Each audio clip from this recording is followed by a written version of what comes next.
नवयुवक बेटों को से भी कहूंगा मैं, लड़कों से बेटी तुम नवयुवक बेटे देखिए, उन बेटों को देखना जो कभी मंदिर नहीं जाते, और उन बेटों को देखना जो गले में रुद्राक्ष की माला धारण करते हैं, मस्तक पर तिलक लगा लेते हैं और भगवान का हाथ में कले व या रुद्राक्ष की माला धारण कर लेते हैं और भगवान की भक्ति में जो रमे रहते हैं, उनका चेहरे का तेज आपको बता देगा कि ये कोई सनातनी पुत्र है। चेहरे का तेज बताएगा कि इसमें सनातन भाव कितना, भगवत वचन का स्मरण, भले कुछ भी हो, वो भगवान का नाम लेता नहीं लेता पर तन पर रुद्राक्ष तो पहना।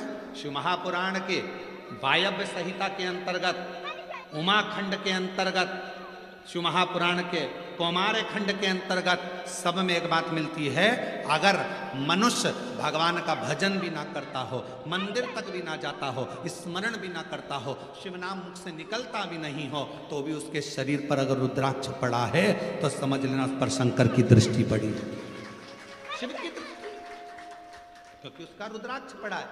अगर कोई मनुष्य भगवत नाम ना लेता हो, मंदिर भी ना जाता हो, भजन भी ना करता हो, और अगर मस्तक पर त्रिपुंड धारण करता है या रुद्राक्ष धारण करता है, तो वो शिव का ही पुत्र कहलाता है। ये शिव महापुराण की कथा है, ये भगवान शंकर का चरित्र कथा। अब जरा विचार करिए, कोई कोई कहते हैं अरे बताओ, कई लोग माताओं से कह देते हैं बताओ इसको देखो जरा, हाथ में रुद्राक्ष की माला पहन ली, रुद्राक्ष गले में पहन लिया, सिर पे तिलक लगा लिया, अपने आप को सावित्री समझ रही है, और मालूम पड़े मन में तो भगवान बिल्कुल भी नहीं है। कई लोग दिन भर व्हाट्सएप पर कमेंट्स भी करते हैं एक दूसरे को, बताओ इसको देखो, ये भगवान का, छोटे से बच्चा कंधे पर कावड़ लेकर जा रहा है तो लोग कमेंट्स कर देते,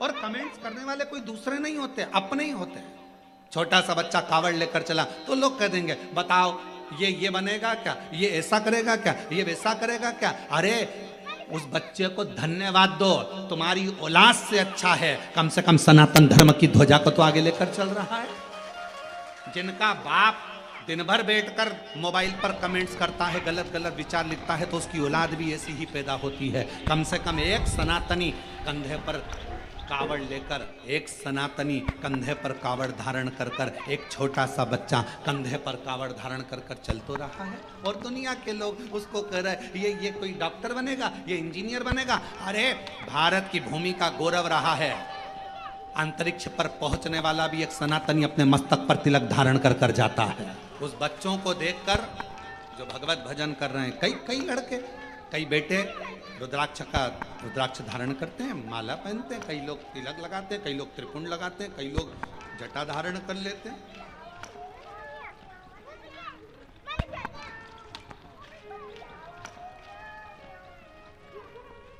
आजकल बड़ा अभी बीच में बाजार में जटाएं भी मिलने लगी है, लोग सिर में जटा धारण करते हैं, तो लोग उस पर भी बताओ इसने जटा धारण कर ली, अरे अच्छा है जटा धारण करी, दारू की बोतल तो धारण नहीं करी,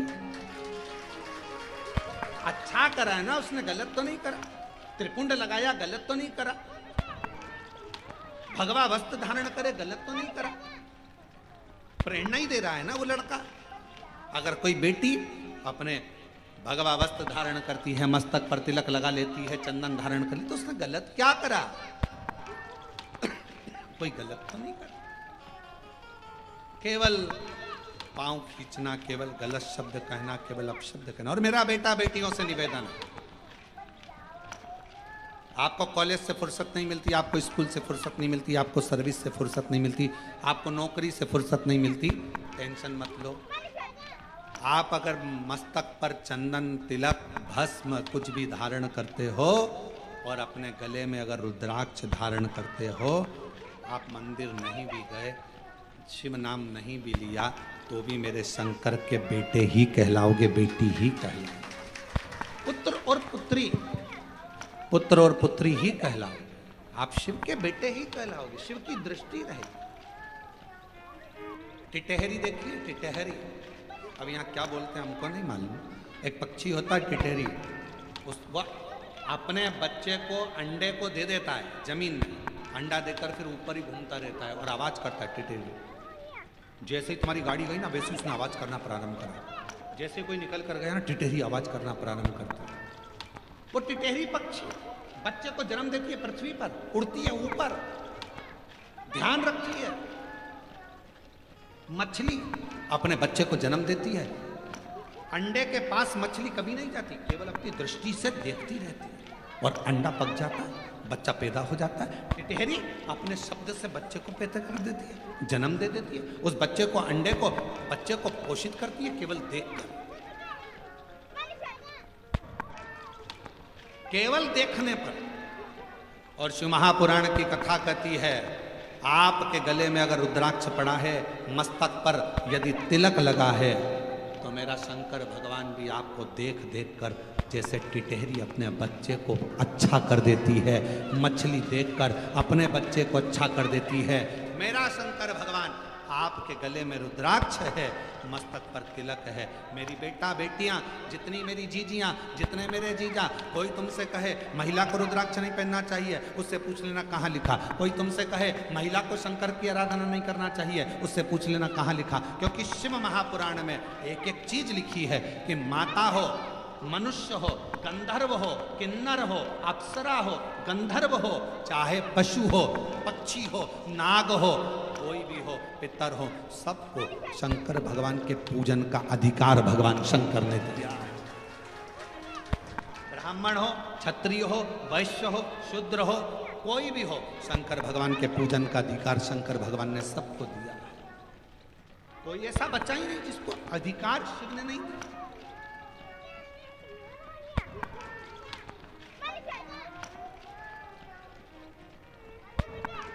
शिव पूजन का अधिकार सबको, शंकर की भक्ति करने। इसीलिए 23 जुलाई को जो भगवान शंकर का ऑनलाइन पूजन होगा शाम को 7 बजे से 8 बजे तक, सबको अधिकार है, सब अपनी पूजन करें, सब भगवत भजन करें, सब भगवत नाम में डूबें।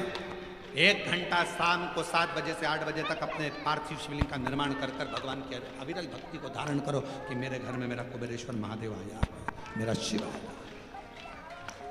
सबको अधिकार। हम दूसरे का दोष क्यों देखें? हम दूसरे के भावों को क्यों, गलत विचारों को क्यों? राजा अम्बरीश की बेटी थी श्रीमती, जो अपने पिता के बतलाए मार्ग पर चलती थी, पिता के अनुकूल रहती थी। कभी पिताजी ने यह नहीं कहा कि तुझे भजन करना पड़ेगा, कभी पिताजी ने यह नहीं कहा कि तुझे कीर्तन करना पड़ेगा। 2 तरह की बाथरूम होती है, जो बाथरूम बनती है जिसमें अपन लोग स्नान करते हैं, 2 तरह की होती है। वॉशरूम 2 तरह का होता है। एक वॉशरूम में नहाते से ही पानी पूरा की पूरा नाली में चला जाता है, और दूसरी वॉशरूम ऐसी रहती है उसमें नहाने के बाद पानी भरा जाता है। भराने के बाद उसको वाइपर से निकालो, झाड़ू से निकालो, झाड़ो, तब जाकर झाड़ तब जाकर वो पाइप में जाता है, तब जाकर वो पानी बाहर निकलता है। बोलो सही है कि गलत है? एक वॉशरूम बनी जिसमें नहाते से ही पानी गटर में चले गया, नाली में चले गया, पाइप में चले गया, और दूसरी वॉशरूम जिसमें से पाइप में, और ऐसा नहीं कईयों के घर में होगी, रोज नहाने के बाद झाड़ू से निकालना पड़ता है, पानी को निकालना पड़ता है। अब 2 तरह की वॉशरूम बनी है, एक का पानी अपने आप जा रहा है और एक का पानी झाड़ू से झाड़ कर ले जाना पड़ रहा है। उसी तरह 2 तरह के मनुष्य होते हैं। एक जन्म लेने के बाद उसका मन भगवान की भक्ति में लग जाता है, और दूसरा मनुष्य ऐसा होता है जिसको झाड़ कर ले जाना, चलो तो कथा में, चलो तो मंदिर, चलो तो भजन में, चलो तो झाड़ कर ले जाना पड़ता।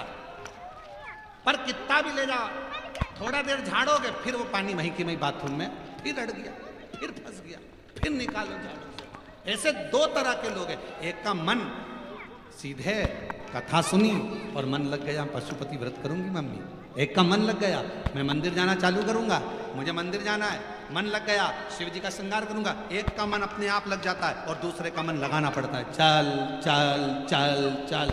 समझ लेना बाथरूम का पाइप गड़बड़ नहीं है, पाइप तो अच्छा है पर ढाल ठीक नहीं है। ये जो पैदा हुआ ना, इसका ढाल ठीक नहीं है, ये ढाल गड़बड़। राजा अम्बरीश की बेटी थी श्रीमती।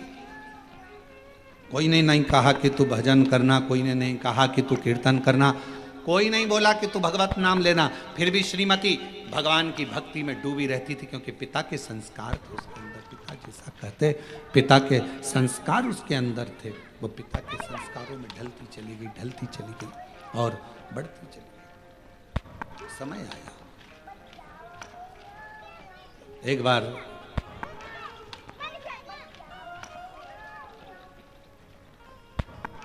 देवऋषि नारद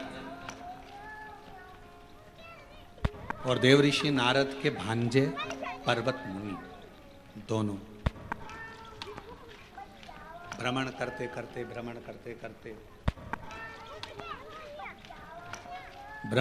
करते राजा अम्बरीश के यहाँ पहुंच गए।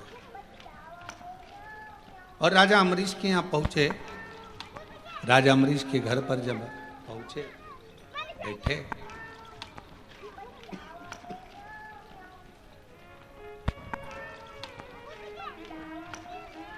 थोड़ी देर बाद राजा अम्बरीश की बेटी श्रीमती सामने से निकल कर गई।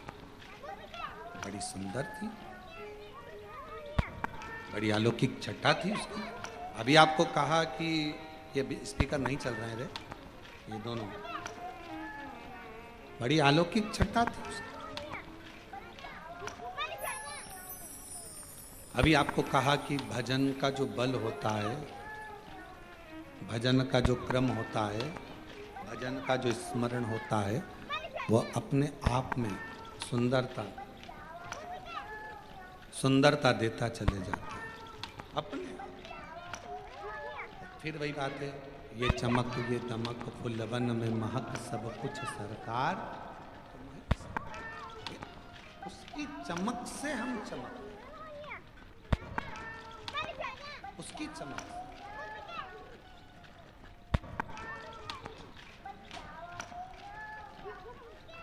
और महादेव नमन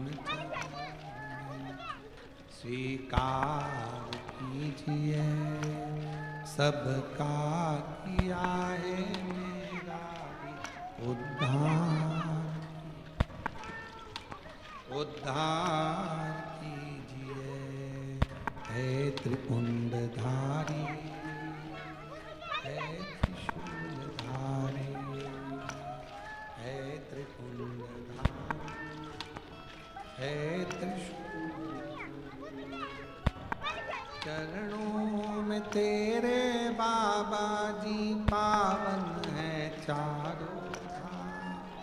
तेरी देव करते बंद पूजे सीताराम। चरणों में तेरे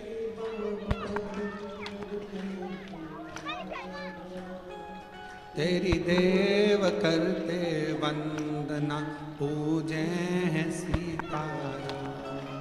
हो जाए पूरी कामना, हो जाए पूरी कामना। उपकार कीजिए, सबका किया है मेरा कल्याण कीजिए, उद्धार कीजिए। हे त्रिपुंडधारी, हे त्रिशूलधारी, हे त्रिपुंडधारी, हे भगवान ने मौका दिया। सामने जो चेहरा नजर आया, देवऋषि नारदपुर पर्वत मुनि, बड़ी सुंदर कन्या, उसके चेहरे का आकर्षण बड़ा प्रबल था। कन्या निकलकर जैसे ही चली गई, थोड़ी देर बाद देवऋषि नारद ने पूछा राजा अम्बरीश से, ये इतनी सुंदर कन्या किसकी है?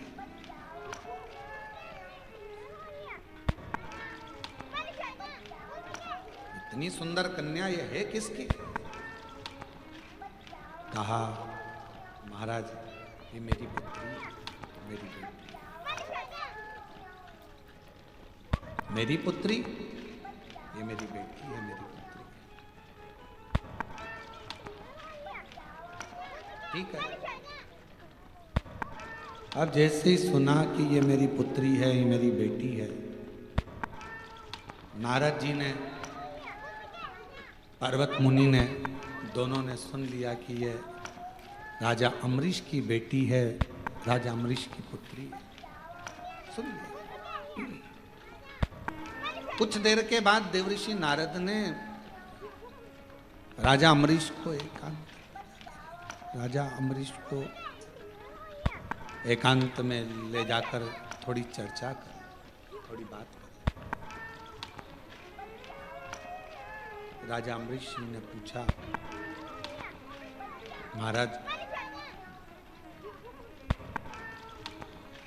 आपने मुझे एकांत में बुलाया है, क्या बात है, क्या कहना चाहते हैं? कहा, आपकी पुत्री बड़ी सुंदर है और हम उससे विवाह करना चाहते हैं। देवऋषि नारद जी ने ये शब्द कहा। राजा अम्बरीश तो अपने भाग्य की सराहना करने लगे। धन्य हैं हम जिनकी पुत्री देवऋषि नारद जी से भी आए। प्रणाम महाराज जी। थोड़ी देर बाद पर्वत मुनि ने राजा अम्बरीश को एकांत में बुलाया और फिर उनसे बात की। तो पर्वत मुनि ने कहा कि आपकी बेटी बड़ी सुंदर है और हम उनसे विवाह करना चाहते हैं। अब राजा अम्बरीश के पास में नारद जी भी बेटी से विवाह करने को कह रहे हैं, पर्वत मुनि भी विवाह करने को बोल रहे हैं। महाराज जी आपके साथ मेरी बेटी का विवाह हो, इससे बढ़कर मुझे क्या चाहिए? राजा अम्बरीश ने कहा, ये कथा बहुत सीख देती है महाराज। थोड़ा सावधानी रखकर अगर इस कथा का स्मरण करेंगे, लिंग पुराण की ये कथा है, बड़ी सुंदर है।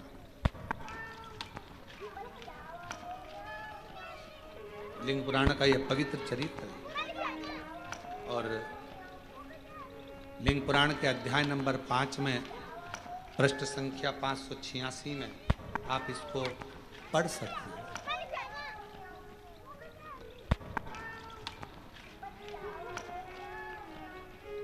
कहा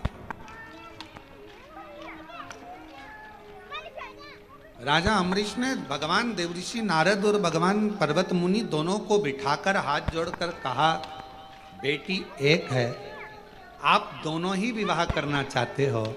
महाराज एक काम करता हूं, कल आप सुबह आना, सभा में बैठना, मैं स्वयंवर रखूंगा। मेरी बेटी तुम दोनों में से किसी के भी गले में माला पहनाएगी, उसी के साथ बेटी का विवाह करो।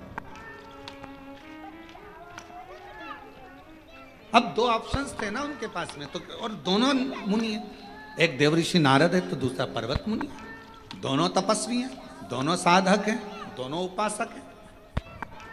तुम दोनों सुबह आना, स्वयंवर रखूंगा बेटी का। बड़ा सुंदर स्वयंवर रखा, पूरा नगर सजवाया गया, बंदरवार बंधवाए गए। आज बेटी का विवाह होने जा रहा है। बेटी जिसके गले में जयमाला देगी उसी से शादी कर दी जाए।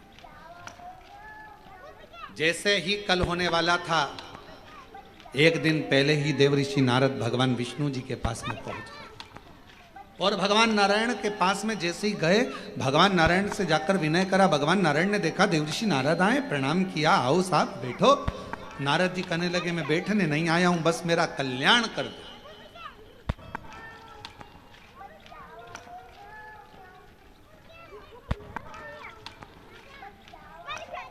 मेरा कल्याण कर दो, इतना ही चाहता हूं। भगवान विष्णु ने पूछा, क्या कल्याण चाहते हो?